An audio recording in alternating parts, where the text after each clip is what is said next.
Welcome to the AI Applied podcast. I'm your host, Jaden Schaefer. Each week, I cover breaking AI news, tools, and interview experts giving you actionable tips on applying AI into your career, job, workflows, and life.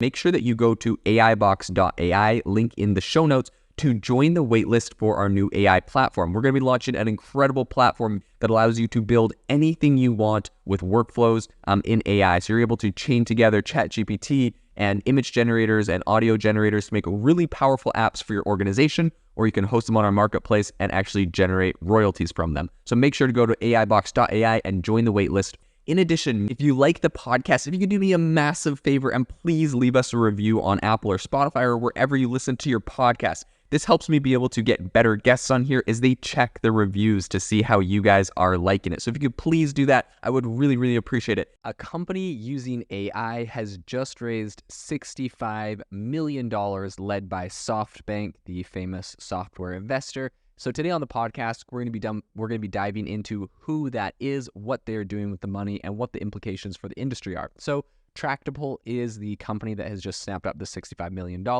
And they are a property damage appraisal company that uses AI to help assess property damage. So the way that this company works is that they're actually using computer vision to help with insurance operations. Of course, this big round of funding they've just done is their Series E, so they're a little bit further down the pipe as far as funding rounds go.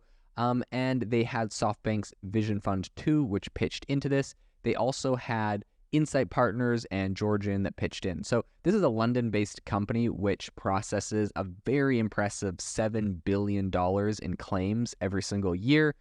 They have partnerships with insurance behemoths like Aviva, Geico, and Admirable.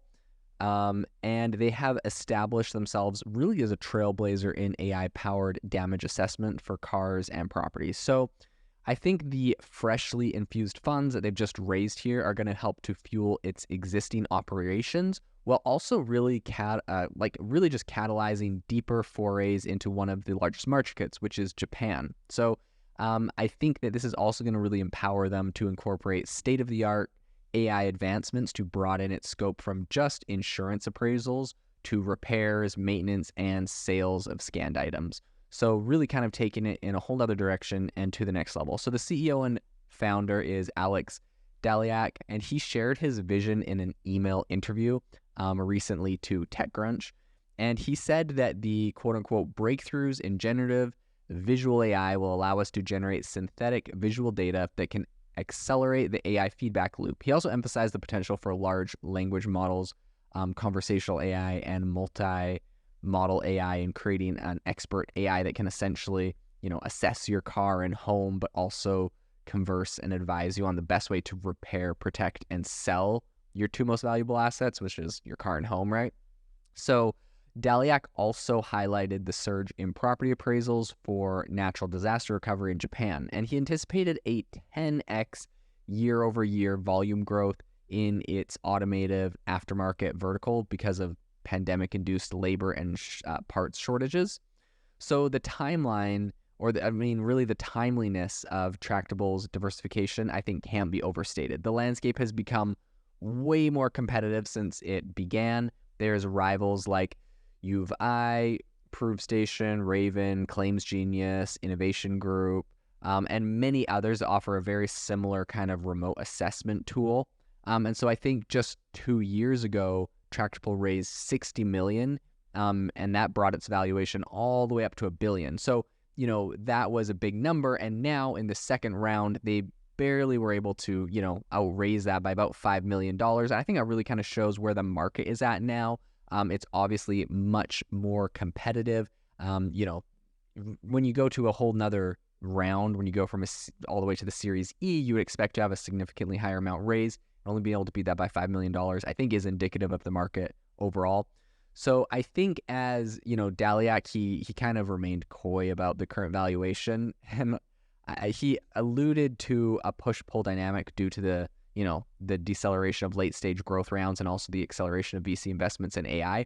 So he didn't really say what the valuation is. One one can assume that if they're only raising $5 million more than the last round, the valuation probably hasn't gone up. And there is a possibility that the valuation actually went down since the last round. So I think that is something to consider when you're looking at, these companies that are raising big rounds. SoftBank's position as a lead investor, I think, is significant considering its, somewhat turbulent past investments. SoftBank has made some really big bets in the past, kind of as the whole software bubble was bursting after, COVID.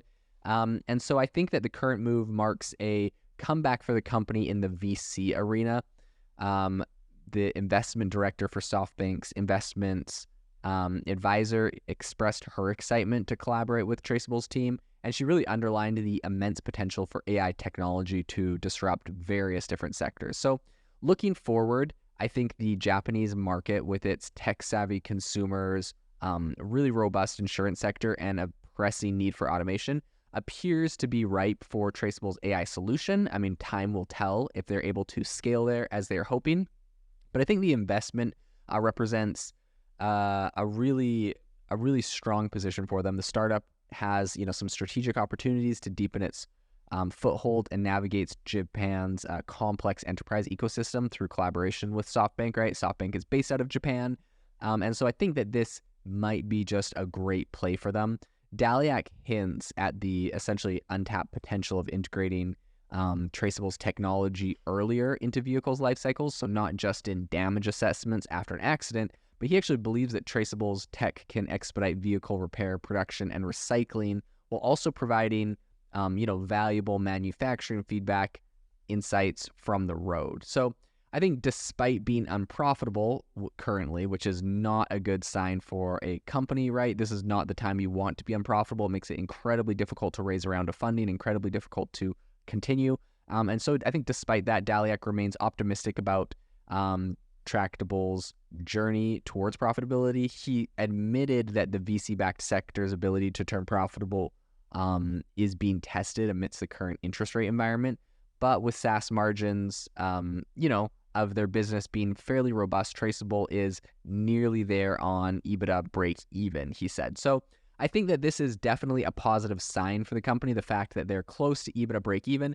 But I think that this is important to, state that even a company that has raised $60 million in the last round, $65 million in this round, they're not profitable. And I think that probably counted against them in today's market.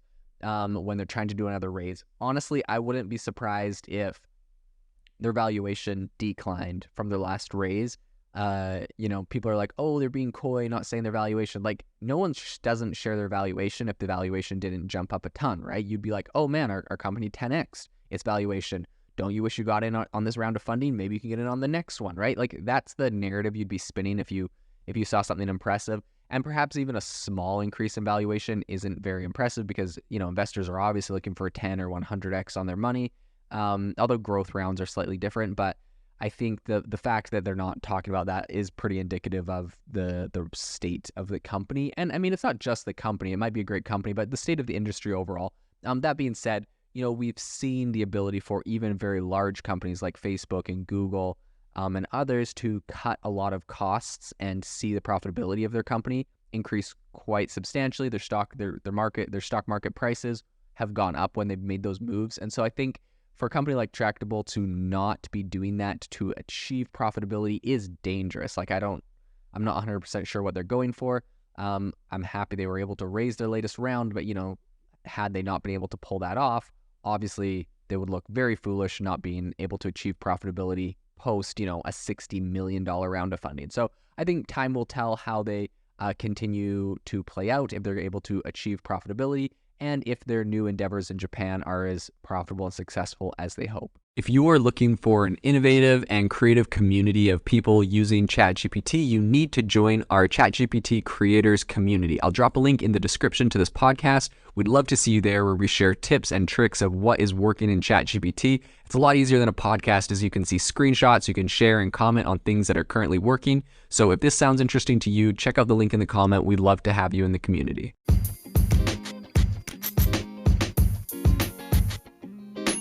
Thank you for tuning in to the AI Applied podcast. Make sure to rate this wherever you listen to your podcasts, and have a fantastic rest of your day.